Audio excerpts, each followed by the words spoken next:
कांग्रेस अपनी स्थिति जो उसकी स्थिति खराब होती जा रही है उसको देख करके वो बौखला गए हैं। जब मैं नामांकन के लिए आया था तो मुझे घेर करके कांग्रेसियों ने मुझे साथ बहुत अभद्र व्यवहार किया।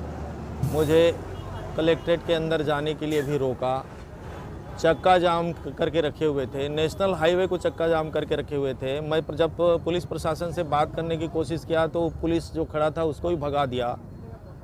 मैं नंबर लेने की कोशिश किया पुलिस अधिकारी का तो मेरे को नंबर लेने भी नहीं दिया। इतना हुज्जतबाजी वहाँ पर उन लोगों ने किया और अकारण किया।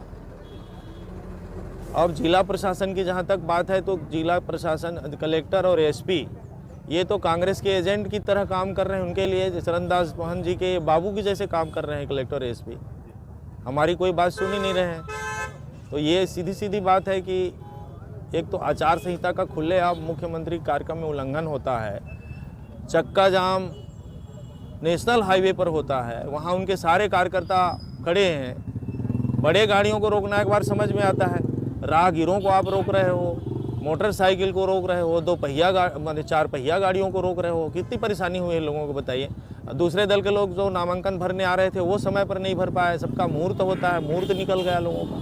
तो इस तरह से कांग्रेस सत्ता के नशे में चूर है और वो गुंडागर्दी पर उतर आई है।